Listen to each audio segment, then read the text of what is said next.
ay nagluluto na papaya at ang ating last ay manok na buto-buto. At ito pong ating papaya, medyo ano na siya, pahinog, pero ito po yung gusto ko para medyo matamis-tamis. At lahukan po natin ng malunggay kasi marami po yung sustansya. At meron po tayong, ito po ang gata po na igagata natin. At meron po ako lemongrass. At ikikisa po natin siya sa bawang luya at sibuyas. At meron po akong siling haba mula sa ating backyard. So, start po tayo sa ating pagluluto. So, ay isa. Luya.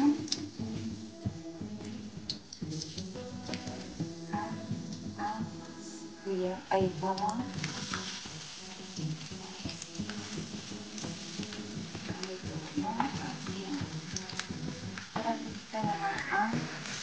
Sibuyas.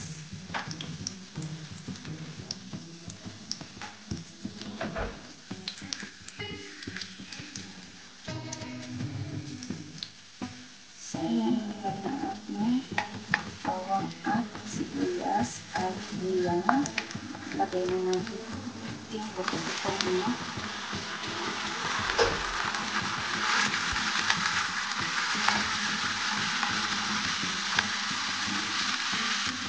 Lagyan ko ng patis at paminta.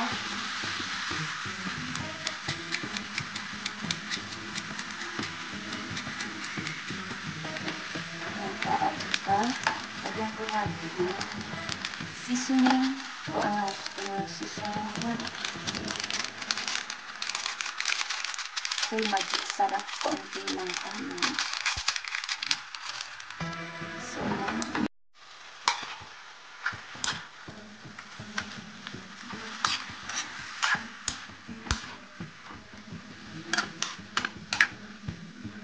buto-buto, masarap po yan sa mga may sabaw. Para yung talaga ang pinakamaganda. Puro pakul. Pero ito kasi yung buto-buto isa sa laman. Takpan po natin para maluto. So yan, tingnan po natin.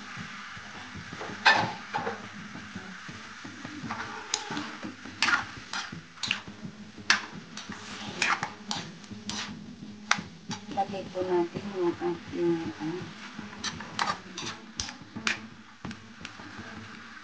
lagay ko na po yung ating papaya. Isang papaya ito.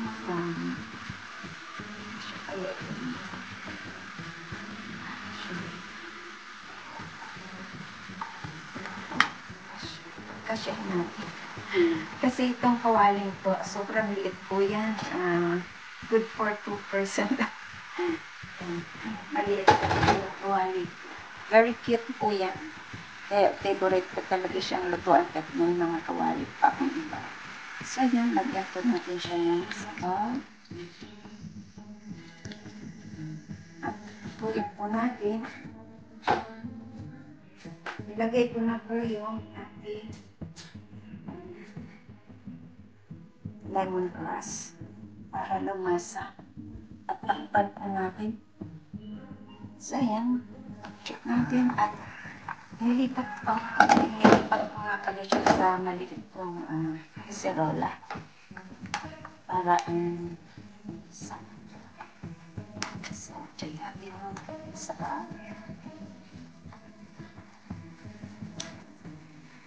kulang po siya ng alat. So, lagyan ko po siya ng asin.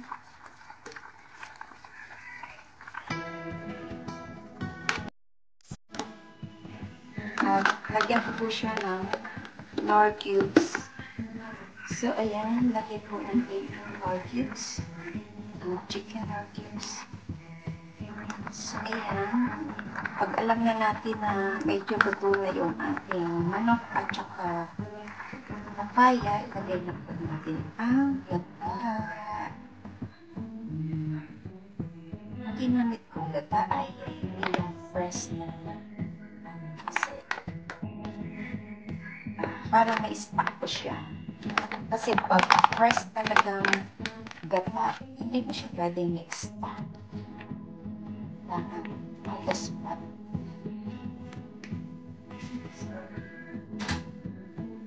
Siya.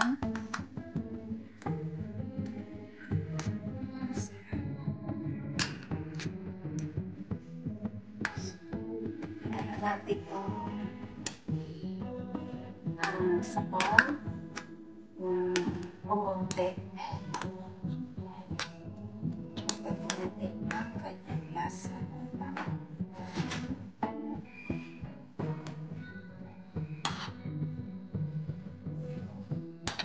Wow, sarap na siya. Talagang masasabi ko, pinagdaan na siya. So yan, pan po natin siya ulit at lutuin na bumaba ang sabaw at ilagay ko nito haba. Isa lang po yan dahil sa bakyo. At maya-maya natin ilagay ang ating malunggay. Ayan. Ito naghalo na yung gata talaga. Ilagay na po natin ang ating malunggay.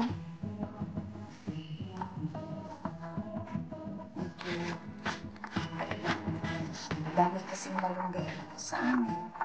Pero kung gusto nyo kunti lang ang ilalagay, okay lang. Ako kasi gusto ko yung malunggay.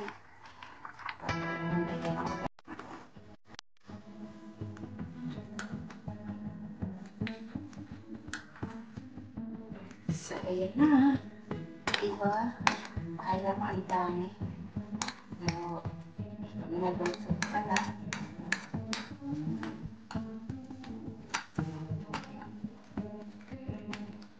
So, natin yung timpla ulit.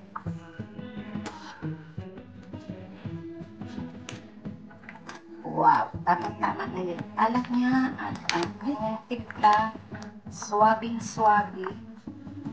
At dahil bibig ko ako sa konting maanghang lang, nagamit po ako nito ng hot sauce.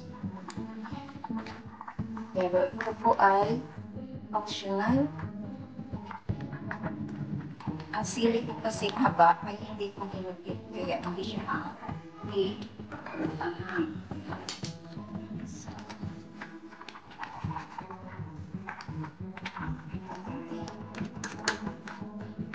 Kaya bumibili ko lang. Masarap kasi yun, merong konting anghang lang siya. Na hindi na pangagay. So, timpla na po natin at pwede na natin. Sarap, nice. Yan ang masarap. Tamang-tahan talaga. May konting anghang siya. Wala kayong mga sili yun. Sili ko kasi isa lang. Ayan. Pwede na po siyang hanguin at ilagay natin sa serving bowl. So, ayan na po ang ating ginataang manok with papaya. Ayan, salamat sa pagsama sa aking panagpapalala. Salamat po sa pag-watch ng aking mga video. At sa hindi pa po makasubscribe ng aking channel, please subscribe and hit the bell para lagi kayong updated sa aking pag-lulutuin. Ayan, see you on my next na lulutuin next vlog. Ayan, thank you so much and big love shoutout sa inyong lahat dyan. Thank you and bye-bye. This is Lori's Kitchen. Bye-bye and kain na po tayo. Bye-bye.